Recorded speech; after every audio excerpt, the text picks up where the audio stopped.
思い出せ宮廷魔導士だった頃の感覚を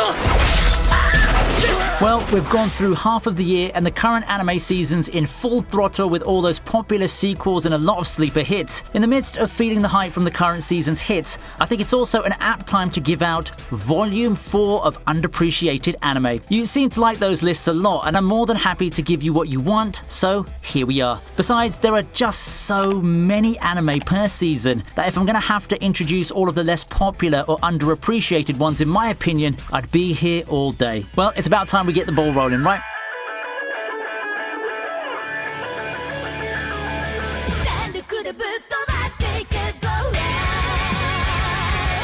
The lazy but cool teacher trope just doesn't seem to go out of flavor, does it? It's not as popular, but it still comes out every now and then in the form of anime like our starter for this list, Akashic Records of Bastard Magic Instructor. Lazy and seemingly incompetent, Glenn Radars won't strike anyone as teacher material, much less an instructor at the prestigious Alzano Imperial Magic Academy. Let's say he has a bit of a rocky start with his two students, Sistine and Rumia. However, as someone recommended and thrust into the position by Mage Extraordinaire Celica, there's surely more to this teacher than first meets the eye. Beneath the lazy facade is one of the coolest and most awesome teachers these girls can ever hope to learn from. One of the last of those Magic Academy light novels adaptations, Akashic Records still manages to impress. The first few episodes are really amazing for its genre, and I'd really recommend it even to someone not too fond of the whole magic high school harem thing. I just love the character dynamics shown in our main trio here, and while the show does fall into the pitfall of rushed adaptations and cut content in its latter half, I still find the show an underappreciated gem that a lot of people pass on because of its genre.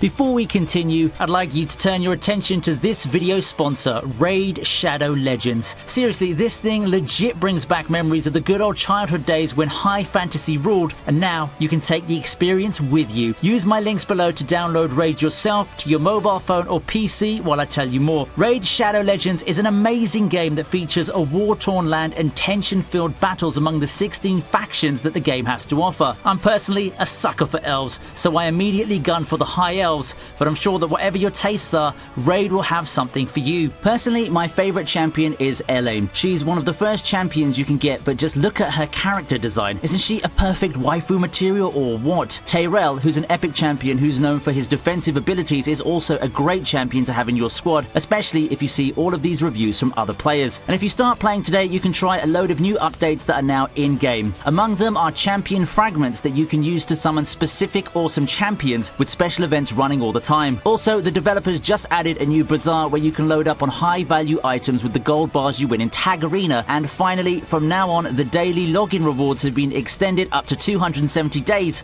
with free champions available just for logging in. By simply joining the game now and going to the link in the description box, you'll get 200k silver and a free grinner. Take a look at this amazing champion that you can get for absolutely no cost at all. Yes, completely free. For your extra rewards, you can find them in this inbox for the next 30 days. Well, what are you waiting for? Come and join the hottest video game craze in town now. In the 9th spot is one of the many products of the Moe boom in the 2010s, Sound of the Sky. Inspired by a trumpeter's rendition of Amazing Grace, Ganata Sorami decides to join the 1121st Platoon of the Helvetian Army. There she gets acquainted with her squad, who train her to be a bugler. The series follows Ganata as she learns more about music and the world around her, all the while getting closer to her platoon and stopping a conspiracy that threatens to put the world at the brink of war once again. First impressions can often be wrong, and I think that's what doomed Sound of the Sky in terms of the popularity department. Honestly speaking though, I wouldn't be surprised if you passed the show off as K-On! But in the army, given the context of which it was released. However, the two shows do differ in substantial ways, and I think that those who continued on would have gotten themselves through a dramatic tale of hope and character growth. While it's nothing too special, given how many great anime there are out there, Sound of the Sky is still an anime that's got a lot more going for it than its popularity and first impressions may suggest.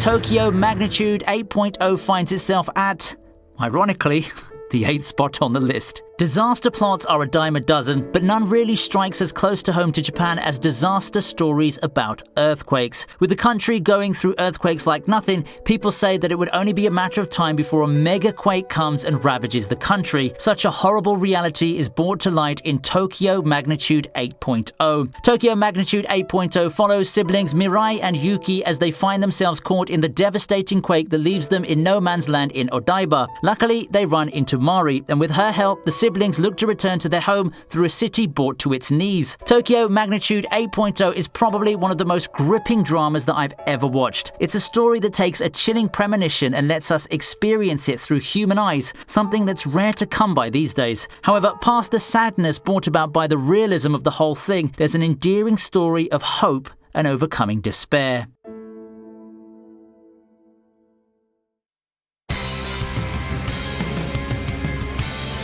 Next, 7th on the list is To Be a Hero. When I say that anything goes for anime, I'm mainly talking about wild premises like this one. Uncle, a handsome and perverted toilet designer, gets sucked into a toilet and gets isekai'd?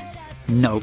Instead, he gets powers and gets tasked to be the defender of Earth. Only now, he's become fat and ugly, looking nowhere like a typical hero, to the point that even his own daughter casts him out of his home. Now left with nowhere to call home, he joins up with his fellow pervert Yamada as they go on their dirty conquest of saving the Earth and getting Uncle back together with his daughter. While I'd say that To Be a Hero is underappreciated, I say so with full knowledge of why it happened. Right off the bat, To Be a Hero is not a show for everyone. A lot of people just don't take too well to the dirty humor, the slapstick, and the characters who can admittedly be off-putting at times. Still, I'd think that if you're up for some craziness and audaciousness that only anime can provide, you can give To Be a Hero a shot. At 11 episodes each season, the whole thing is just right around the length of a movie anyway, and it surprisingly has some really touching moments and lessons about parental bonding. もっとよく面見せろ。化け物。お前、俺と一緒に来るか？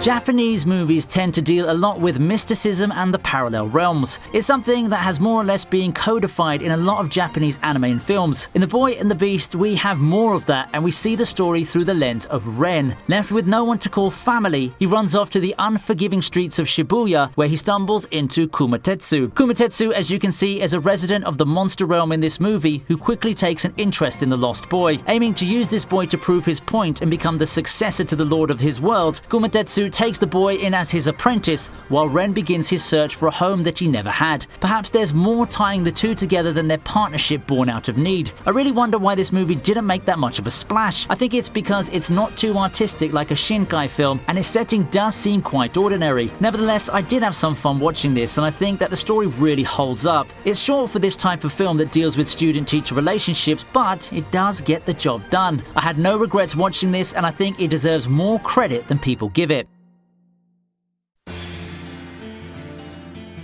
Ever felt like you're just floating around in life, hopping from one fleeting job to another without finding purpose in life? Then maybe this show is the one for you. Golden Boy stars Kintaro, who rides all over Japan, hopping from one job to another. The thing is, the main draw of the jobs and the traveling for this pervy university dropout is the women. How fitting. His adventures take him on a wild journey through different experiences, all while coming into contact with women of all types along the way. Despite often leaving a bad first impression, he always comes out victorious, having won new experiences and learning various lessons while leaving those same women behind. Who knows how his conquest will end? You don't hear this show discussed often, but I think it's a winner. Golden Boy surprised me because, to be frank, it pretty much has no plot. No overarching goal, no blanket plot to keep the story going, just episodic misadventures featuring a charming dropout and lots of comedic ecchi. Yet, it still drew out a lot of laughs for me. It should also be able to do the same for you if you have that sort of sense of humour. Perhaps you're raring to find that perverted comedy to pass the time, and I'd say Golden Boy could be just the show for you.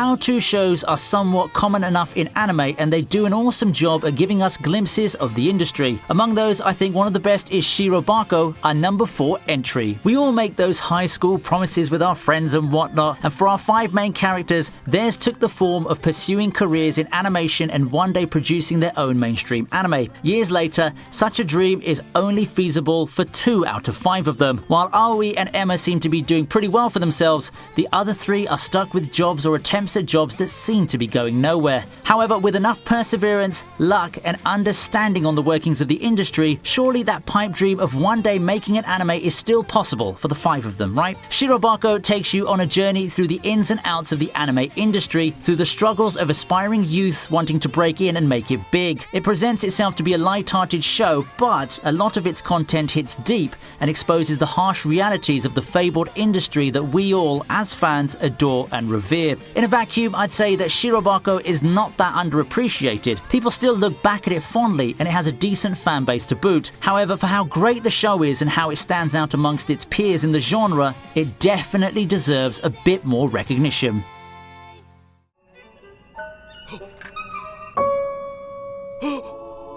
Now, Memories is a classic anime film, or rather a series of film, each dealing with different topics. The first one is a sci-fi mystery, while the second one is more of a comedy, and the third and final one is more of a bleak social commentary of sorts. I can see why Memories didn't become popular. There's a lack of an overarching plot that ties the movies together, and the title Memories really only fits the first one in the bunch. However, I'd give this movie some merits in how it showcased some of the best art and animation in anime cinema in its time. Surprisingly, the movie still holds up in the presentation department too. The atmosphere really hit the themes of the short films in the anthology well, and I think that overall Memories is a hidden gem that you'd mostly watch for the actual art and atmosphere than the characters. I wouldn't go ahead and say this is a film that was ahead of its time and all of that, but I think that it's still a film left behind by time that still deserves to be appreciated that little bit more. The second place on the list is from the legendary Satoshi Kon himself, Paranoia Agent. Musashino finds itself terrorized by a being called Shonen Bat. With his signature baseball bat, he makes his move at night and beats people down. As Shonen Bat claims more victims, detectives begin to investigate the case. What seems to be a typical detective story takes a huge turn into the surreal, just like the typical Satoshi Kon works. Paranoia Agent is really scary in its own way because of the way it plays with our perceptions. There's nothing more capable of conjuring the scariest things behind our own mind, as they say, and this show is a testament to that. Given Satoshi Kon's impressive resume, I'm not surprised to find Paranoia Agent being overshadowed by some of his bigger works. Nonetheless, a number of people find Paranoia Agent an amazing anime, and its relative lack of popularity just doesn't do it justice. The show is genius, and you should definitely try it out.